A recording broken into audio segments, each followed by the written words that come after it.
Good morning बच्चों। ये देखिए आप 5th कक्षा का यह इंग्लिश है। अब आपको हम इंग्लिश का पहला वर्ड पढ़ाते हैं। पहला जो चैप्टर है आप लोगों का नेवर गिव पेन, कभी दर्द मत दो। अब इसमें आपको एक जानकारी दी गई है कि जो भी है हमारे जीव जंतु प्राणी पशु पक्षी किसी को भी छेड़ो मत, उनको आप कभी भी दर्द मत दो। All things are creation of God. यह जो भी रचना है सृष्टि भगवान ने बनाई है। He has created birds, animals, trees and all living things. We should never hurt them. इस संसार को भगवान ने बनाया है। जो भी प्राणी है, पशु पक्षी है, पेड़ है, हर एक जो जीवित वस्तुएं है या जो नॉन लिविंग और लिविंग जो भी थिंग्स है उसको भगवान ने बनाया है। हमको उसको नुकसान नहीं पहुंचाना है। देखिए आपके पास भी यह इंग्लिश का बुक होगा। इसमें यह पहला ही पार्ट है और अभी मैं स्टार्ट करती हूँ। Little children never give.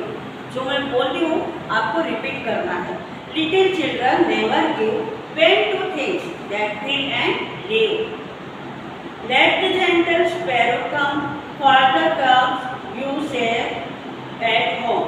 देखिए आपको इंग्लिश के साथ साथ हिंदी में भी यहाँ पर हिंदी में अर्थ दिए गए हैं। इसका जो एक लाइन है इसके देखिए यहाँ पर पूरी तरीके से हिंदी में भी सारांश लिखा गया है। इसी का अर्थ यहाँ पर है। Little children never give.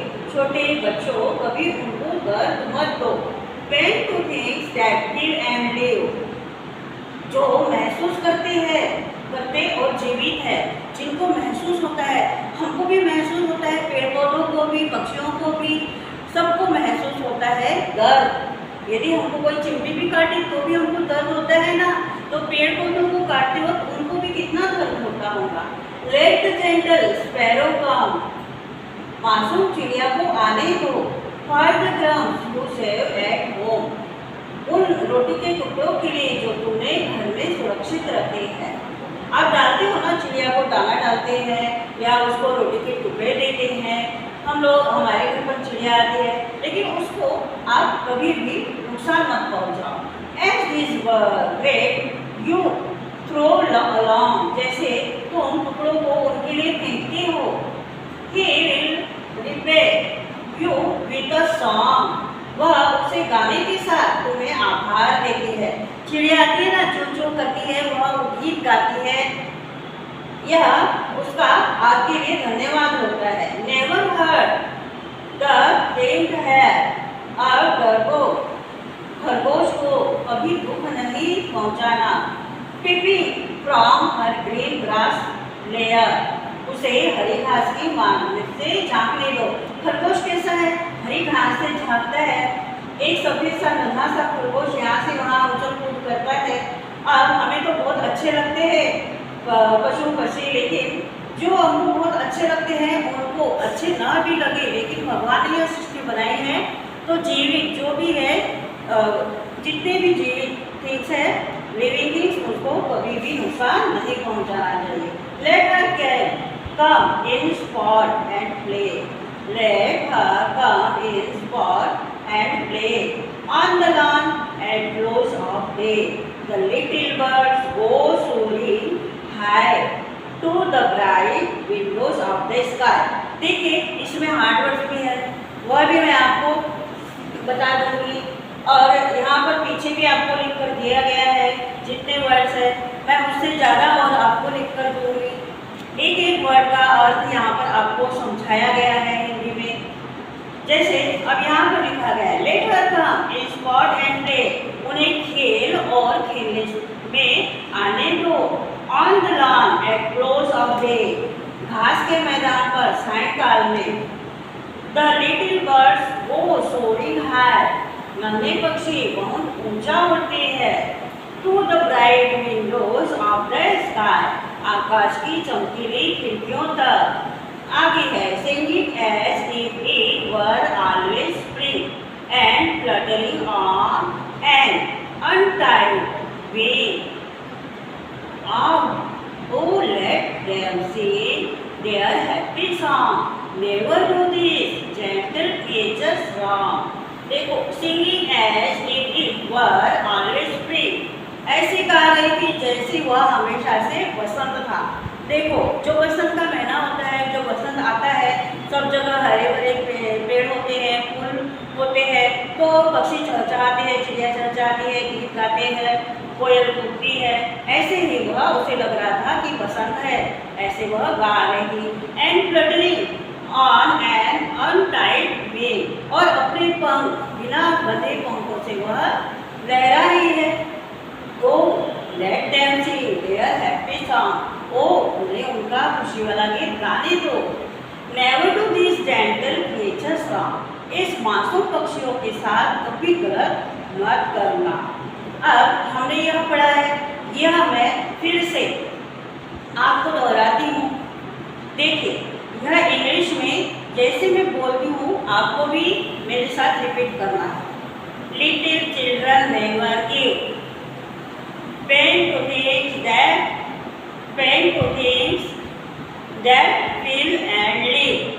Let the gentle sparrow come for the crumbs you save at home. मैं सिर्फ इंग्लिश का बोलूँगी पहले। As his bread you throw along, as his bread you throw along, he will repay you with a song. Never hurt the dim hare peeping from her green grass lair. Let her come in sport and play. Let her come in sport and play. On the lawn at close of day, the little birds go soaring high to the bright windows of the sky. Singing as if it were always free and fluttering on an untied wing. Oh, let them sing their happy song. Never do these gentle creatures wrong. अब मैं एक बार हिंदी में भी repeat करती हूँ। आपको Hindi English दोनों अच्छी तरीके से आना चाहिए। इंग्लिश का पढ़ते हुए, ये नहीं कि इंग्लिश के ऊपर हिंदी में लिख दो, इसको क्या बोलते हैं लिटिल चिल्ड्रन, वो ऐसा हिंदी में नहीं लिखना। इंग्लिश सीखना है तो सही से वर्ड का प्रोनाउंसिएशन करना सीखो। अब देखिए हिंदी में, छोटे बच्चों कभी उनको दर्द मत दो जो महसूस करते और जीवित है। मासूम चिड़िया को आने दो उन रोटी के टुकड़ों के लिए जो तुमने घर में सुरक्षित रखे। जैसे तुम टुकड़ों को उनके लिए फेंकते हो, वह उसे गाने के साथ तुम्हें आभार देता है। डरपोक खरगोश को कभी दुख नहीं पहुंचाना, उसे हरी घास की मान से झांकने दो। आगे है, उन्हें खेल और खेलने में आने दो। घास के मैदान पर सायंकाल में नन्हे पक्षी बहुत ऊंचा उड़ते हैं आकाश की चमकीली खिड़कियों तक। ऐसे गा रही थी जैसे यह हमेशा से पसंद था और अपने बिना बंधे पंखों से लहरा रही है। आसमान में देखो पक्षी कितना अच्छा खुले गगन में उड़ते रहते हैं, क्योंकि वह स्वतंत्र होते हैं। इन मासूम पक्षियों के साथ कभी गलत मत करो। अब वर्ष टुकड़ों है, शब्दों को जाने। गिव पेन, दर्द देना, पेन यानी दर्द होता है, गिव यानी देना होता है, दर्द मत दो। फील यानी महसूस करना, क्रम यानी छोटे से, रिपे यानी दोबारा देना, टीम यानी डरपोक, पिपिंग यानी झांकना, लेयर यानी मान, सोड़ी यानी उड़ना, फ्लटरिंग यानी लहराना, अनटाइड यानी बिना बंधे। देखो ये इतने वर्ड्स तो आपको दिए गए हैं, इसके अलावा भी आपको जो लगे हार्ड, तो लिटिल यानी तो छोटा होता है, चिल्ड्रन यानी बच्चे होता है, नेवर यानी कभी नहीं, नेवर यानी कभी नहीं होता है। ये थोड़े बहुत वर्ड्स मैं आपको लिख देती हूँ। और आगे देखिए, यहाँ पर क्वेश्चन आंसर है। Answer in one word, what does the poet ask the little children never to do. बच्चों को क्या बोला है लेखक ने, कवि ने क्या बोला है, यह कविता है तो यह हम पोएट बोलते हैं। कवि ये कहते हैं बच्चों से, क्या कहते हैं, क्या नहीं करना चाहिए कभी भी, तो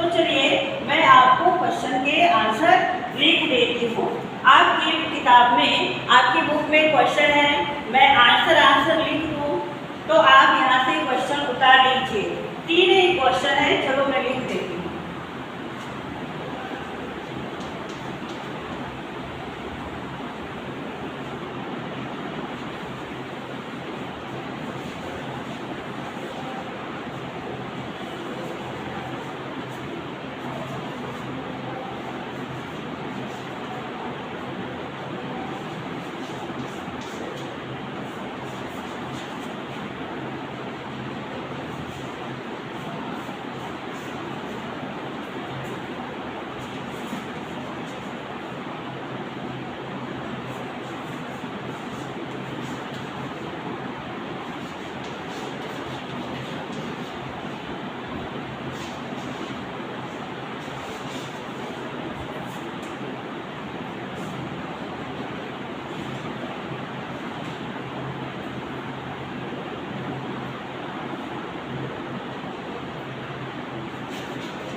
देखिए आंसर यहाँ से स्टार्ट होता है अपना।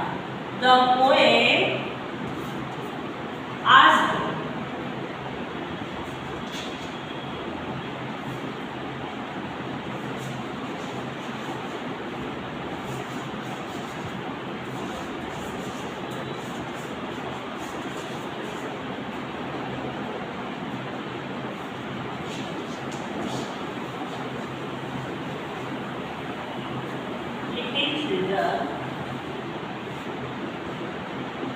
never give pen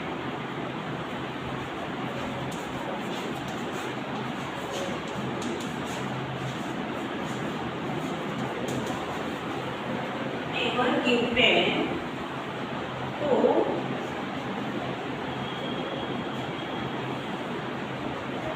things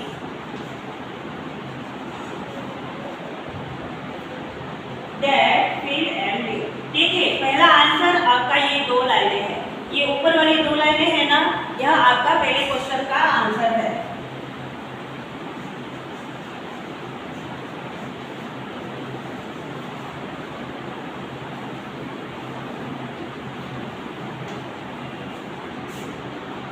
आगे है what does the sparrow come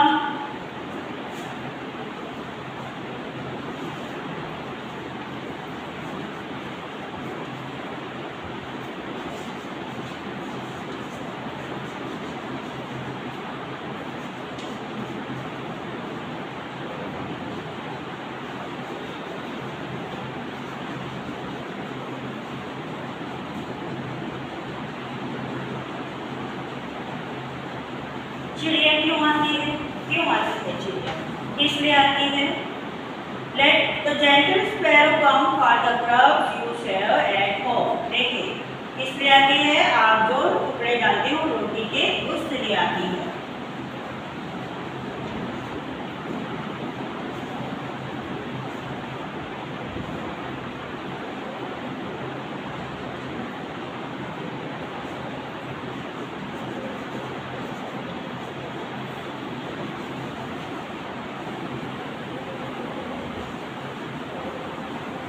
Sparrow come for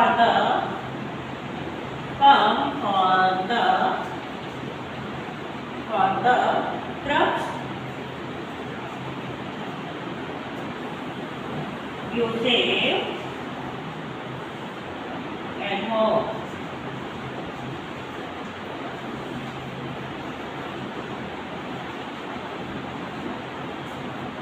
आगे तीसरा क्वेश्चन है how is the nature of the hare. खरगोश कैसा होता है? कैसा है? यहाँ पर खरगोश को कैसे बताया है? डरपोक। हाउ इज द नेचर, उसका स्वभाव कैसा है खरगोश का। और यदि आपको ये समझ में नहीं आए तो किताब में सब दिया गया है, लेकिन मैंने तो ऐसे लिखा है कि आपको यह जितने बड़े बड़े वर्ड लिख गए हैं वो समझ में आएंगे। हेयर कैसा है, अभी यहीं पे है। देखिए जो भी हमने पढ़ा है यहीं से पढ़ा है, आंसर भी हम लोग यहीं से देते हैं। अब यह हेयर कैसा है, timid hare, timid. The nature of the hare is टिम्ड।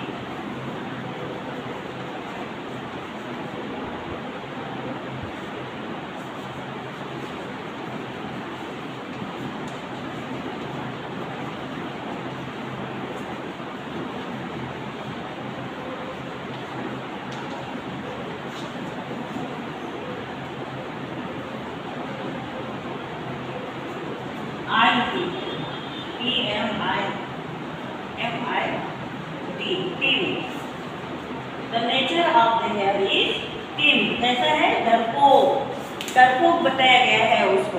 अब देखिए ये आपको लिखना है, इसके आंसर मैंने यहाँ लिख दिए हैं। अब यहाँ पर put the tick right mark against of the correct अक्षर। ये देखिए पहले में मैंने सी में बी में लगाया है a song.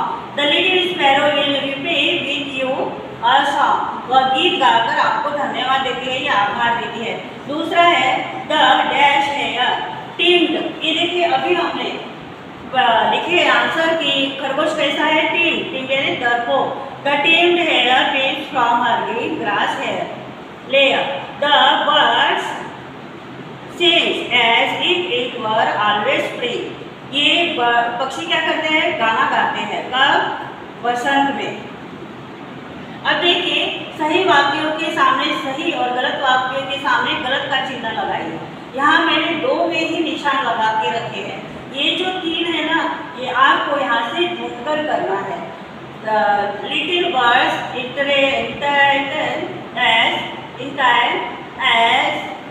Use us with their sweet song. कब गाते हैं वो, ये आपको यहाँ से बुक में से ढूंढना है। We should never hurt birds and animal. यह भी आपको हिंदी में भी सब लिखा है। The wings of some birds are tight. कौन कौन से तीन करने हैं, little birds entertain us with. कब इंटरटेन करते हैं हमको, विथ देयर स्वीट सॉन्ग। कौन से सीजन में बोला है, सीजन में तो गाते ही है, लेकिन ऐसे भी वह अपना गाना गा के हमको मनोरंजन देते हैं। सही है कि गलत है, हमारा वो जब गाते हैं तो हमको मजा आता है ना, हमको अच्छा लगता है, तो ये सही होगा कि नहीं, उनके गीत गाने से हमारा मनोरंजन होता है कि नहीं होता है। We should never hurt birds and animal. हमको उनको नुकसान नहीं पहुंचाना चाहिए, किसको, बर्ड्स और एनिमल्स को। तो यह सही होगा या गलत। The wings of some birds are tight. Bird के जो बर्ड्स है उनके पंख जो है वह खुली हवा में लहरा के उड़ते हैं। बांधे हुए होंगे तो वह उड़ नहीं पाएंगे। अनटाइट होंगे, मतलब अनटाइट यानी बिना बंधे, और टाइट यानी बंधे हुए। यदि बंधे हुए होंगे तो वह उड़ नहीं पाएंगे। The wings of some birds are tight. बंधे होंगे, पंख है तो वो उड़ पाएंगे क्या, तो यहाँ पर आप समझ के लिख लो मैंने क्या बोला है, टाइट यानी बांधना। और देखो ये वर्ड्स यहीं भी दिया है, अनटाइट, अनटाइट यानी खुला, खुले पंख लहराते हैं, बंधे नहीं। इसलिए यह सही है या गलत है। अब देखिए इतना आपको बस ये तीन ही करने हैं। अब लर्न अबाउट लैंग्वेज, भाषा सीखिए। अब discuss with your partner and find out the things that we should do and the things that we should not do with living things. The first one is done for you. हमको जीवित वस्तुओं के साथ क्या करना चाहिए और क्या नहीं करना चाहिए, यह आपके दोस्तों के साथ, यह एक भाषा अपना आप हमको सीखना है कि हमको क्या करना चाहिए तो वी शुड बी, नहीं करना चाहिए वी शुड नेवर। यहाँ पे करना है, यहाँ नहीं करना है। यह आपको अपने आप सीखना है। यह मैं आपको भरकर सेंड कर दूंगी यदि कोशिश कर सको लिखने की तो यह समझ के हमको यहाँ पर सब दिया गया है, हमको क्या करना है और क्या नहीं करना है, ठीक है। तो आप यह कर सकते हो। लिसन एंड स्पीक, सुनिए और बोलिए। Give, right one रेमिंग word for each of this word. ऐसे गिव है, इसका ही रेमिंग वर्ड, गिव का क्या आएगा, इसके समान ही वर्ड्स लेकिन स्पेलिंग चेंज होनी चाहिए। ये है 5 वर्ड। ब्रेड, ब्रेड का thread, along, long, hair, here, high, thigh, ये ऐसे जो वर्ड्स है मतलब आखिरी में जो प्रोनाउंसिएशन है ना इसका एक समान आना चाहिए। अब राइटिंग पर मजेदार लेखन, make sentence using this word. अब ये सेंटेंस बनाने हैं तो आप ये बुक में से देखिए, यहाँ पे लिखा है चिल्ड्रन, तो ये ऐसे आप देखकर यहाँ पर सेंटेंस आपको भरने हैं जहाँ पर ये वर्ड्स दिखते हैं। अब चिल्ड्रन मैंने बताई, यहाँ पे लिखा है तो ये लिख दो, little children never give pain to things that kill and live. ये आप करोगे ना तो आपको मजा भी आएगा और आप समझ जाओगे और होशियार हो जाओगे। ये वर्ड कहाँ पर है, तो कहाँ तक के हमारा सेंटेंस है, इसके बीच में आ रहा है, देखो यहाँ पर सब है ये वर्ड ग्रीन ग्रास। तो जहाँ से never heard the trimmed hare peeping from her green grass lair, ये यहाँ पर फुल स्टॉप है, ये लाइन यहाँ से चालू होती है यहाँ पर खत्म होती है। ऐसे देखकर आप यहाँ पर ये भर देना।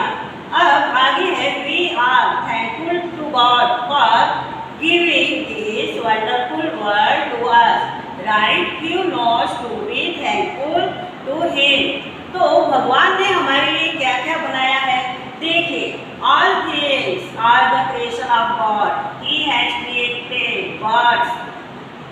अब ये लिख कर लाइन आप उसके नीचे क्या लिखोगे, thank you God for this. ये देखिए थैंकफुल है ना, थैंक यू गॉड, टू की जगह यू लिखना, for giving this wonderful world to us. ये यदि आप खुद से करोगे ना यहाँ पर मजा आएगा सीखने में आपको, और यदि नहीं होगा तो भी कोशिश करो। मैंने इतना बता दिया है सब कुछ और मजा आएगा आपको करने में। यदि आप घर पे बैठे हो और बोर हो रहे हो तो यह बनाकर देखो, और ये बोरिंग नहीं है। पढ़ाई करना चाहते हो तो बोर नहीं होना है। आज का हमारा यह फर्स्ट चैप्टर कंप्लीट हो गया है। God bless you.